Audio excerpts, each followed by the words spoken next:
اگلے لمحے یاسر نے اپنی نظریں چرائیں اور چھوٹے چھوٹے قدم اٹھاتا ہوا وہاں سے نکل گیا۔ اب یہاں کھڑی کھڑی میری شکل کیا دیکھ رہی ہو؟ سمیٹو اسے جو میز پر گرا دیا ہے۔ کام نہیں ہوتا تو کمرے میں ہی بیٹھ جایا کرو، نیچے مت آیا کرو۔ عجیب مصیبت تمہاری پھوپھو نے ہم پر لا کر کھڑی کر دی ہے۔ تائی جان بڑبڑاتے ہوئے دوبارہ اندر کچن میں چلی گئی اور وہ میز صاف کرتے ہوئے یہ سوچنے لگی کہ اس سے ایسی کیا غلطی ہو گئی جو اسے یہ سب کچھ سہنا پڑ رہا ہے۔ پھر اسے وہ خطرناک رات یاد آ گئی جسے گزرے صرف ایک دن ہی ہوا تھا اور اس کی پوری زندگی بدل کر رہ گئی تھی۔ یہ شادی کس طرح ہوئی تھی؟ ایک ایک لمحہ اس کی آنکھوں کے سامنے گھومنے لگا اور وہ وہیں کرسی پر بیٹھ کر نم ہوتی آنکھوں کے ساتھ سوچنے لگی کہ آخر اس کا قصور کیا ہے۔ شادی کا سماں تھا، تمام لوگ چچی جان کے گھر میں موجود تھے۔ انہوں نے ہر مہمان کے لیے اچھا خاصا انتظام کر رکھا تھا۔ زوبیہ اپنی امی اور ابو کے ساتھ وہاں تشریف فرما تھی۔ وہ اپنے والدین کی اکلوتی بیٹی تھی جسے انہوں نے لاڈوں سے پالا تھا۔ چچی جان کی سب سے بڑی بیٹی سمیرہ کی شادی تھی اور وہ سب اس سلسلے میں وہاں رکے ہوئے تھے۔ تائی جان بھی اپنی 2 بیٹیوں اور ایک بیٹے کے ساتھ موجود تھی۔ خوب ہلا گلا رہا تھا۔ چچی جان کے کمرے میں بیٹھی وہ ڈول کو تھاپ پر گیت گا رہی تھی، مہندی لگائی جا رہی تھی، ہر کوئی خوشی دکھا رہا تھا۔ زوبیہ سمیرہ کے برابر میں بیٹھی گلا پھاڑ پھاڑ کر گانا گا رہی تھی کہ جب الینا اس کے برابر میں بیٹھی، بس کرو زوبیہ یار کتنا سر کھا رہی ہو، اس سے اچھا تو اسپیکر پر ہی گانا لگا دیتے ہیں۔ یہ سنتے ہی زوبیہ کا منہ بنا، اسپیکر سے زیادہ اچھا تو میں گا لیتی ہوں، اس نے کہا تو وہاں تمام لوگ ہنسنے لگے۔ دیکھو یہ ہنس رہے ہیں نہ، مطلب یہ بھی اسپیکر کے حق میں ہیں، تو خدا کا واسطہ ہے اپنے گلے کو آرام دو اور ہمارے کانوں کو بھی۔ الینا نے باقاعدہ اس کے سامنے ہاتھ جوڑے تو وہ روٹھے روٹھے انداز میں وہاں سے اٹھ گئی۔ اس نے کمرے سے باہر قدم رکھے ہی تھے کہ جب اسے ایک ایسا محسوس ہوا کہ کوئی تو اسے بلا رہا ہے۔ نگاہیں اٹھا کر سامنے کی طرف دیکھا تو سیڑھیوں پر کھڑے یاسر افندی نے اسے اپنے پاس بلایا تھا۔ وہ نہ سمجھی سے اس کی طرف دیکھتی قدم بڑھا گئی۔ بات سنو چھوٹی گڑیا۔ جی یاسر بھائی کیا بات ہے؟ وہ اپنا لہنگا سنبھالتی گرتے پڑتے وہاں پہنچی۔ الینا کدھر ہے؟ یاسر کی بات سن کر اس نے منہ بنایا۔ وہیں کمرے میں بیٹھی ہے، میری برائیاں کر رہی تھی۔ کیوں؟ آپ کو اس سے کیا کام ہے؟ اس نے آئی برو اکٹھے کیے۔ کچھ نہیں، بس اسے کان میں جا کر کہو یاسر چھت پر تمہارا انتظار کر رہا ہے۔ یہ سننا تھا کہ وہ ہنسنے لگی۔ کوئی خاص بات ہے؟ کوئی پیغام پہنچانا ہے تو مجھے بتا دے، میں خود ہی پہنچا دیتی ہوں اسے۔ چھت پر کیوں بلا رہے ہیں؟ یہ سنتے ہی یاسر کا منہ بگڑا۔ تمہیں جتنا کہا ہے اتنا کیا کرو نہ چھوٹی گڑیا۔ اس نے اس کی چوٹی کھینچی تو وہ بلبلائی، بہت بدتمیز ہیں آپ۔ ایک تو میں آپ کا کام کر رہی ہوں، اوپر سے آپ مجھے تنگ کر رہے ہیں۔ وہ منہ بسورتی ہوئی واپس پلٹی۔ میں نہیں کہہ رہی الینا سے، خود ہی جا کر کہہ دے۔ ایک دم سے اس کا موڈ خراب ہو گیا اور یاسر کا جواب سننے بغیر وہ کمرے میں چلی گئی۔ اسی دوران الینا کمرے سے نکلی تو یاسر کے چہرے پر مسکراہٹ بکھری۔ اس نے اشارے سے اسے چھت پر آنے کا کہا۔ جہاں کیوں بلایا ہے مجھے؟ جانتے بھی ہیں کہ نیچے بہت سے کام ہیں مجھے، اگر کسی نے دیکھ لیا تو۔ وہ چھت پر آئی تو یاسر نے اس کا ہاتھ پکڑنا چاہا۔ تمہیں ایک بات بتانا چاہتا ہوں۔ اس کی آنکھوں میں محبت کا سمندر موجود تھا۔ کیا؟ وہ شرما کر اپنی نظریں جھکا گئی۔ میں آج رات کو امی سے بات کروں گا، کل سمیرہ باجی کے نکاح کے دوران ہماری منگنی بھی ہو جائے گی۔ یہ سننا تھا کہ الینا کے چہرے پر شرمگی مسکراہٹ بکھر گئی۔ الینا سمیرہ سے چھوٹی تھی، سمیرہ کے بعد اسی کا نمبر لگنا تھا۔ وہ مسکراتے ہوئے واپس سیڑھیوں کی طرف مڑی تو وہ دوڑتے ہوئے اس کی طرف آیا۔ کیا ہوا؟ کچھ تو کہو۔ کیا تمہیں خوشی نہیں ہوئی؟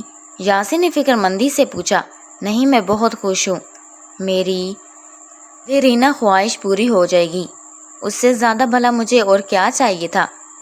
ساتھ ہی وہ مسکراتے ہوئے سیڑھیاں اتر کر اندر کمرے میں گم ہو گئی۔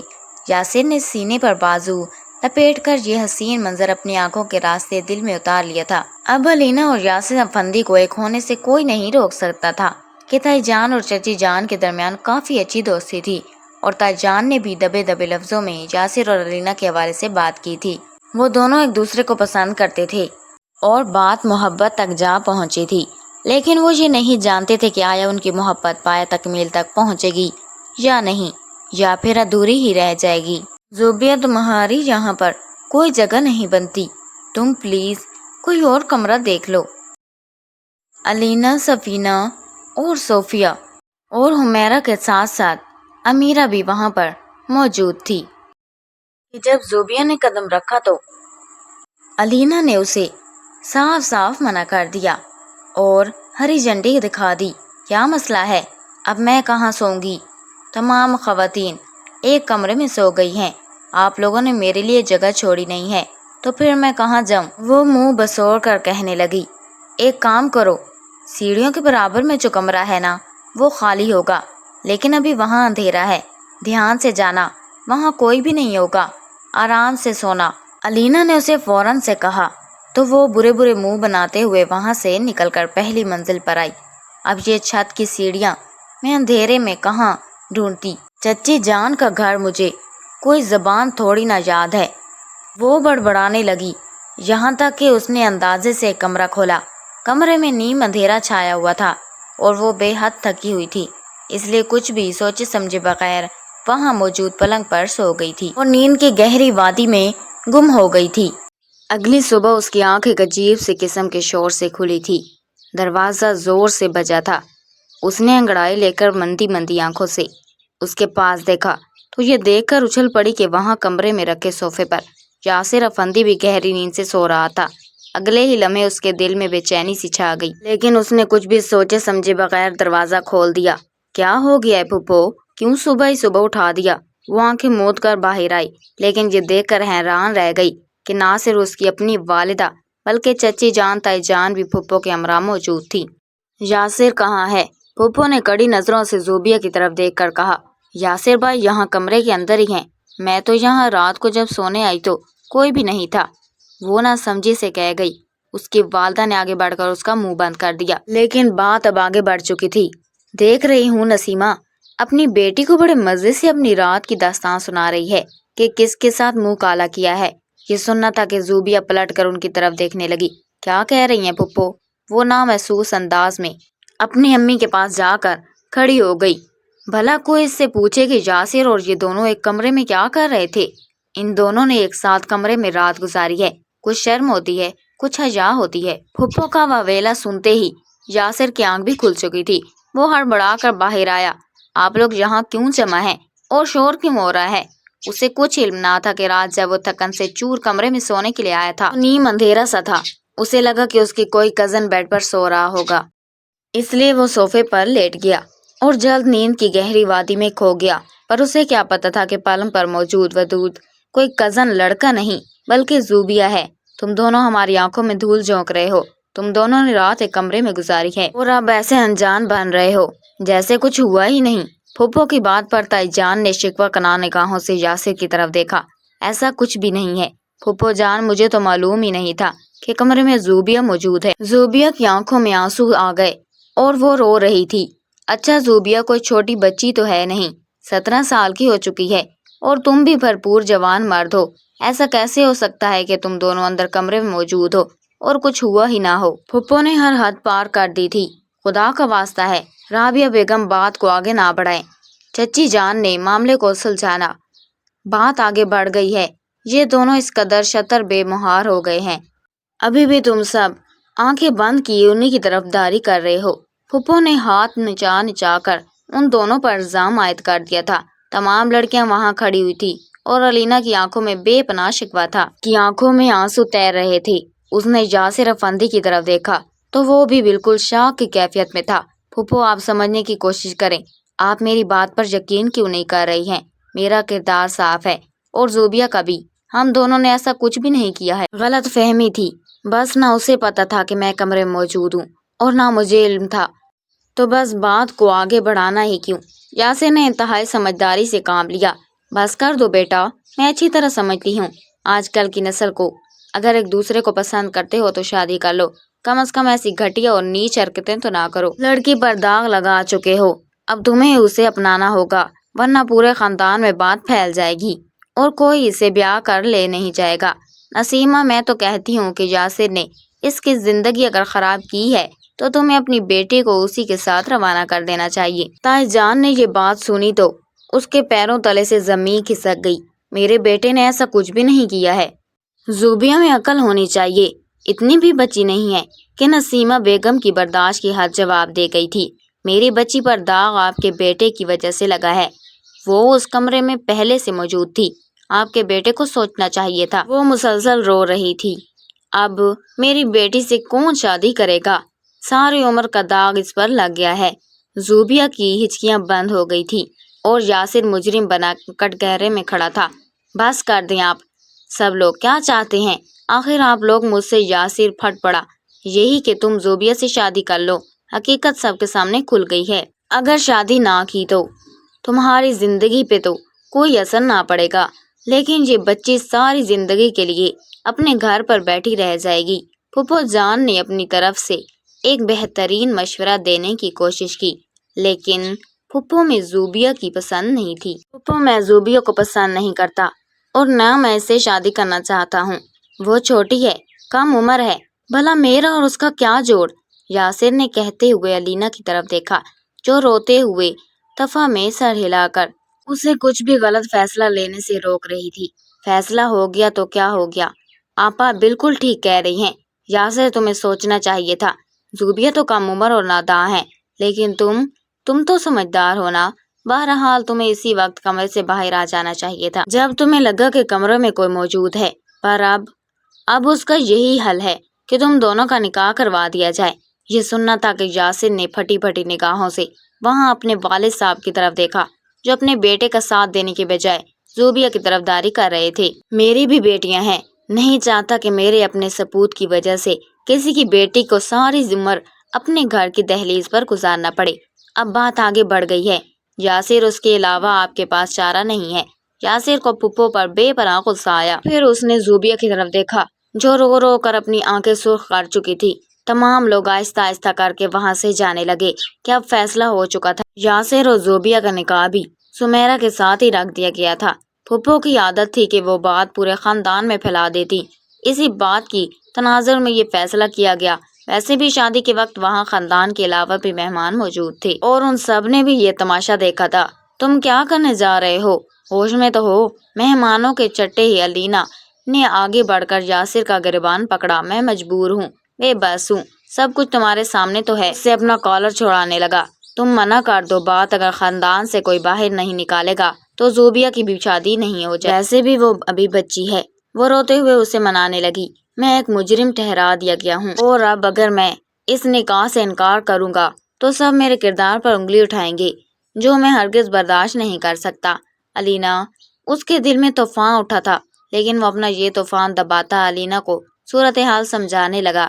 تو پھر میں کیا سمجھوں کہ تم نے یہ سب کچھ اسی کے لیے کیا ہے کہ تم زوبیہ کو اپنی زندگی میں شامل کر لو۔ وہ رونا بھول کر ایک بار پھر سے اس پر الزام تراشی کرنے لگی۔ علینا، اسے صدمہ ہوا ہے، تم نے مجھ سے محبت کا دعویٰ کیا اور اب زوبیہ کو اپنی زندگی میں شامل کر رہے ہو۔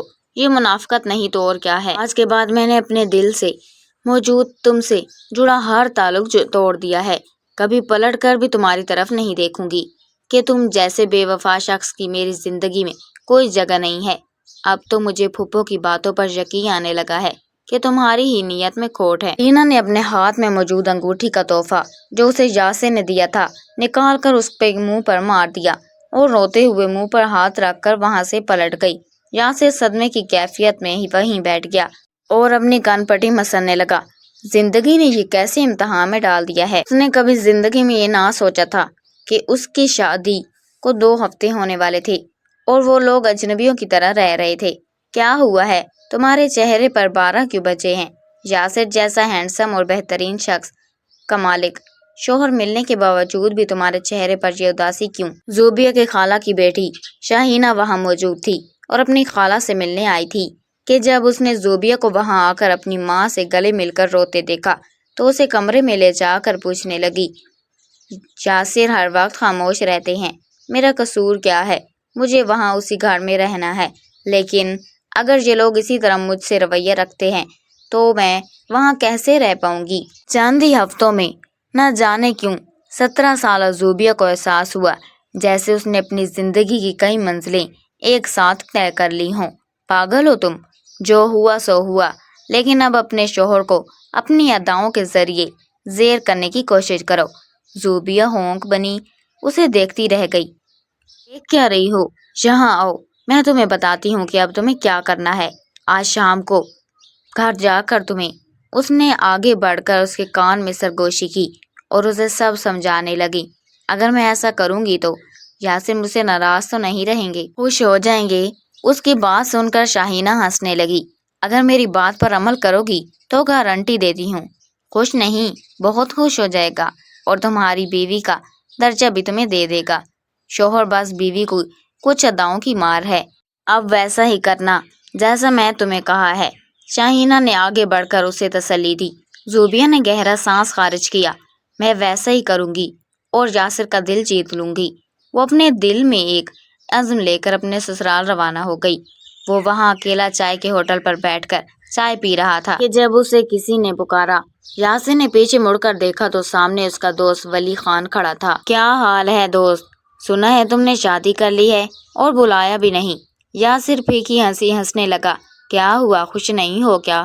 اس کے برابر میں بیٹھا۔ نہیں یار، ایسی بات تو نہیں ہے، شادی ہوئی ہی ایسے حالات میں ہے کہ اپنی محبت کی قربانی دینی پڑی، کسی کی عزت کو بچانا پڑا ہے۔ اس نے افسوس سے کہا۔ کس کی عزت کو کیا کہہ رہے ہو؟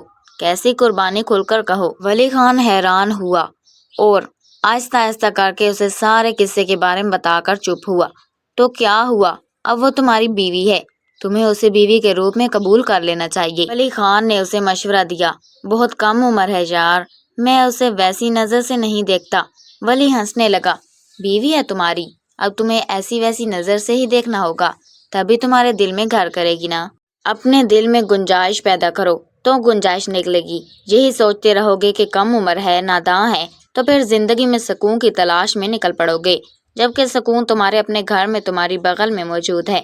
عجیب پاگل انسان ہو یار، جو کیا ہو گیا ہے اس پر مٹی ڈالو اور جو سامنے ہے اسے خوش آمدید کہو، زندگی آسان ہو جائے گی۔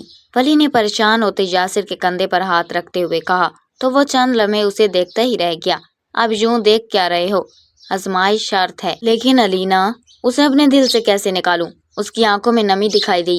تم اپنی بیوی کو اپنے دل میں جگا دو، کوشش تو کرو، ساری غیر ضروری محبت تمہارے دل سے نکل جائے گی، تب تمہیں احساس ہوگا تم کتنے پاگل تھے اور اللہ کی طرف دی ہوئی نعمت کی ناشکرے بن رہے تھے۔ ولی اسے کافی دیر تک سمجھاتا رہا تھا۔ شادی کو 2 ہفتے ہونے کو تھے اور وہ دونوں میاں بیوی ہونے کے باوجود بھی ایک دوسرے کے سامنے بالکل اجنبی والی زندگی گزار رہے تھے۔ کافی دیر تک وہاں بیٹھے رہنے کے بعد وہ اپنے گھر کی طرف نکل پڑا۔ اس کی والدہ نے آج اسے بتایا تھا کہ وہ ایک شادی کی تقریب میں جائیں گی، اس لیے وہ جلدی گھر لوٹ آئے۔ زوبیہ اکیلی ہوگی۔ وہ اندر داخل ہوا اور کمرے کے اندر جیسے ہی قدم رکھا تو اس کے ہوش اڑے۔ کمرے کا پورا ماحول رومان پرور تھا۔ زوبیہ نے کمرے کی بتیاں بند کی ہوئی تھی اور موم بتیاں جلائی ہوئی تھی۔ کمرے سے ہوتے ہوئے اس کی نظر زوبیہ پر پڑی تو وہ محبوط ہو گیا۔ زوبیہ ریڈ کلر کا ویسٹرن سلیو لیس گاؤن پہنے اپنے نازک بدن پر سجا کر اسے مسکراہٹ دیکھ کر رہی۔ اس کا دودھیا بدن واضح ہو کر یاسر کے ہوش اڑا رہا تھا۔ سرپرائز، آج ہم کینڈل لائٹ ڈنر کریں گے، وہ ایک ادا سے اپنے کھلے ریشمی بالوں میں ہاتھ پھیرتے ہوئے کہنے لگی۔ یاسر پلکیں جھکائے بغیر اس کی طرف بڑھا، اپنے فولادی ہاتھ سے اس کا کندھا پکڑا۔ یہ کیا بےہودہ لباس پہنا ہے؟ وہ غرایا۔ تم کیا سمجھتی ہو ایسا کر کے تم میرے دل میں جگہ بنا لو گی؟ ہاں، وہ دھاڑ رہا تھا۔ زوبیہ اپنی جگہ ساخت ہوئی۔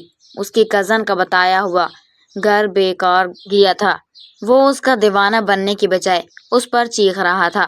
تمہیں کیا لگا تم علینا کی جگہ لوگی؟ انفیکٹ مجھے تو لگتا ہے کہ تم نے پھپھو کے ساتھ جان بوجھ کر یہ سب کیا تاکہ مجھے حاصل کر سکو۔ زوبیہ کو اس رد عمل کی بالکل بھی توقع نہ تھی۔ یاسر، میرا ہاتھ چھوڑیں، مجھے بہت درد ہو رہا ہے۔ اس کی آنکھوں میں آنسوؤں کی نمی چمکی۔ جاؤ، جا کر اپنے یہ کپڑے بدلو اور اپنی اصل حالت میں واپس آؤ۔ اس نے ایک دم سے اس کا ہاتھ چھوڑا اور آگے بڑھ کر تمام وہ بتیاں بجھا دی اور لائٹ جلا لی۔ کوئی ضرورت نہیں ہے کینڈل لائٹ ڈنر کی، تمہیں ہی مبارک ہو تمہارا یہ ڈنر، سمجھی تم؟ وہ پھٹی پھٹی نگاہوں سے اس کی طرف دیکھنے لگی اور اگلے ہی لمحے منہ پر ہاتھ رکھ کر روتے ہوئے واش روم کی طرف بڑھ چلی۔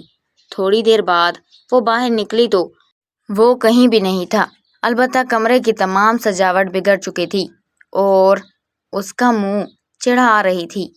آپ نے آج میرا بہت دل دکھایا ہے۔ میں تو آپ کو اپنے شوہر کے طور پر اپنی زندگی میں ویلکم کر رہی تھی اور آپ نے میرے خلوص کا یہ صلہ دیا۔ آپ کے ساتھ اگر غلط ہوا تو میرے ساتھ بھی تو غلط ہوا ہے، لیکن میں تو ہمارے رشتے کو سدھارنے کی کوشش کر رہی ہوں اور آپ میں وہ روتے ہوئے ساری سجاوٹ سمیٹنے لگی۔ اگلے ہی پل وہ نیچے آئی اور میز پر بیٹھے یاسر کو کھانا دیا۔ تم نے کھانا کھا لیا ہے نا؟ جانے کس جذبے کے تحت اس نے اس سے پوچھا۔ نہیں، مجھے بھوک نہیں ہے، یہ کہتے ہوئے وہ رکی نہیں اور اپنے کمرے میں آ کر لیٹ گئی۔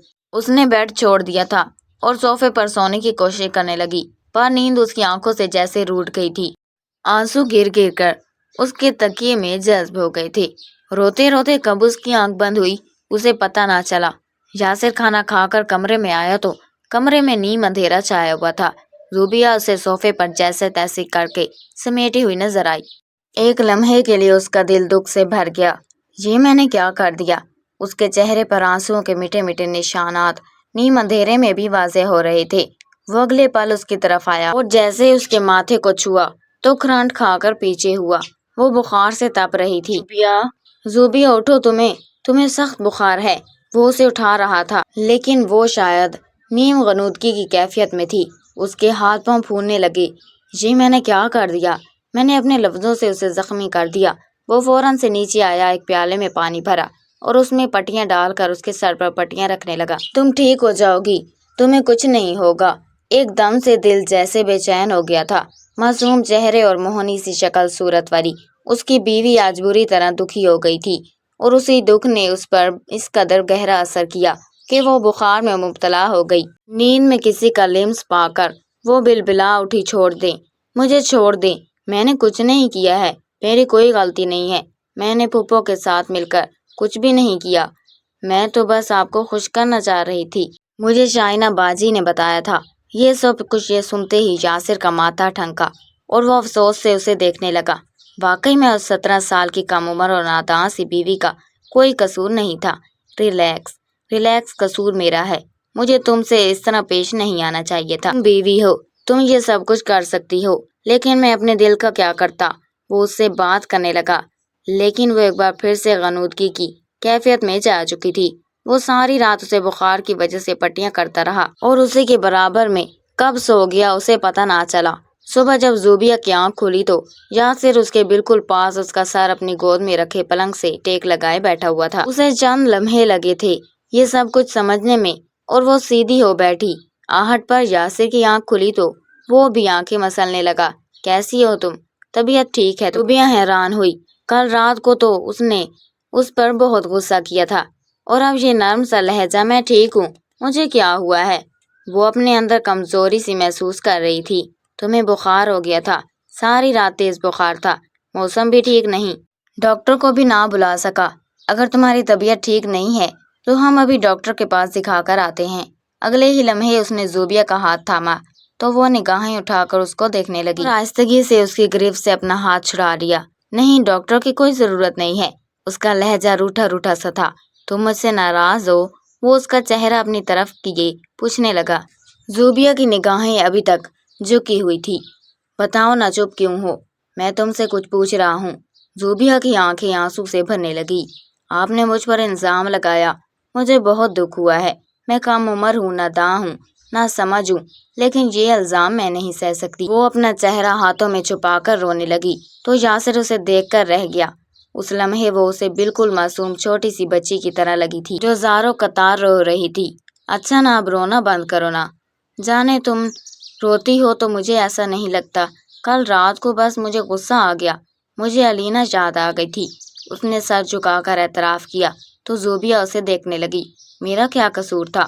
پھپھو اگر واویلا نہ کرتی تو میں کبھی آپ کی زندگی میں شامل نہ ہوتی۔ اس نے اپنی چھوٹی ناک رگڑی تو یاسر اسے دیکھ کر مسکرانے لگا۔ میں ابھی سوچ رہا ہوں کہ پھپھو نے ٹھیک ہی واویلا کیا، ورنہ مجھے اتنی معصوم پیاری ناداں کم عمر سی بیوی کہاں سے ملتی۔ یاسر کی بات سن کر زوبیہ کو جھٹکا لگا۔ وہ پلکیں اٹھا کر اسے دیکھنے لگی۔ کیا ہوا، کہاں کھو گئی ہو؟ اس نے اس کے آگے چٹکی بجائی تو وہ جیسے ہوش میں آئی۔ کیا ہوا، کہاں کھو گئی؟ وہ دوبارہ سے اسے پوچھنے لگی۔ وہ اسے کمر سے کھینچ کر اپنے قریب کر گیا اور پھر اس کے کان میں جھک کر کہنے لگا، میں نے کہا میری بیوی بہت ہی زیادہ بے وقوف ہے۔ زوبیہ نے آنکھیں نکال کر اسے دیکھا۔ کیوں، اب میں نے کیا کیا ہے؟ کیا بے وقوفی کرتی ہے؟ ارے اگر یہ بخار تم شادی کے دوسرے ہی دن چڑھا لیتی تو اتنے دن بیکار نہ گزرتے ہمارے۔ اس نے اس کی چھوٹی سی ناک دبائی تو وہ ہنس پڑی۔ بخار میں نے خود تھوڑی طاری کیا، آپ کی باتوں کی وجہ سے مجھ پر سوار ہو گیا۔ وہ سر جھکا کر ہنسنے لگی۔ آپ تو ناراض نہیں ہونا، اب تو تمہیں بیوی کی حیثیت سے قبول کر لیا ہے، دیکھو تم میرے کتنے قریب ہو۔ اس نے تھوڑی اٹھا کر اس کا چہرہ اپن بے مقابل کیا۔ وہ دونوں ایک دوسرے کے بے حد قریب تھے کہ ان دونوں کی پلکیں ایک دوسرے کو چھو رہی تھی۔ آپ سچ میں مجھ سے راضی ہیں؟ آپ نے مجھے اپنی بیوی مان لیا ہے؟ وہ حیرت زدہ چہرہ لیے اسے دیکھنے لگی۔ بالکل۔ آگے بڑھ کر یاسر نے اپنے دہکتے ہوئے لب اس کے ماتھے پر رکھے۔ بخار میں نیم غنودگی میں جب تم روتے ہوئے یہ کہہ رہی تھی کہ میں بے گناہ ہوں، تب مجھے احساس ہوا کہ واقعی میں تم بے قصور ہو۔ قصوروار تو میں ہوں جو اپنی بیوی کو اس کا حق نہیں دے رہا، اپنی بیوی کو اپنی بیوی تسلیم نہیں کر رہا، لیکن میں شکر گزار ہوں اللہ کا جس نے مجھے یہ احساس دلایا، خوبصورت سی پیاری سی بیوی عطا کی۔ اگلے ہی پل وہ اس سے شدت سے اپنے سینے میں بھینچ چکا تھا۔ زوبیہ مسکرانے لگی۔ اب تو کبھی مجھ پر غصہ نہیں کریں گے نا، ورنہ مجھے پھر سے بخار آ جائے گا، وہ بچوں کی طرح ہنستے ہوئے کہہ رہی تھی۔ یاسر نے اس کا چہرہ اپنے ہاتھوں کے پیالوں میں بھرا۔ بالکل بھی نہیں میری پیاری سی بیگم جان، مانا کہ زندگی نے ہم دونوں کے ساتھ ظلم کیا، لیکن ہم دونوں ایک دوسرے سے دور رہ کر خود پر بھی ظلم کر رہے ہیں، سو آج سے یہ ظلم کی داستان ختم ہوئی اور محبت کی داستان شروع ہوئی۔ اس نے آگے بڑھ کر اس کے لبوں پر اپنا لمس چھوڑا تو وہ شرمانے لگی۔ یاسر اس کی اس حرکت پر دل کھول کر ہنس دیا۔ زندگی نے ان دونوں پر اپنی خوشیاں وار دی تھی اور وہ دونوں اپنی جھولی پھیلا کر خوشیاں سمیٹ رہے تھے۔ غلط فہمیاں دور ہو گئی تھی اور محبت کا موسم ان کے درمیان جنم لے چکا تھا۔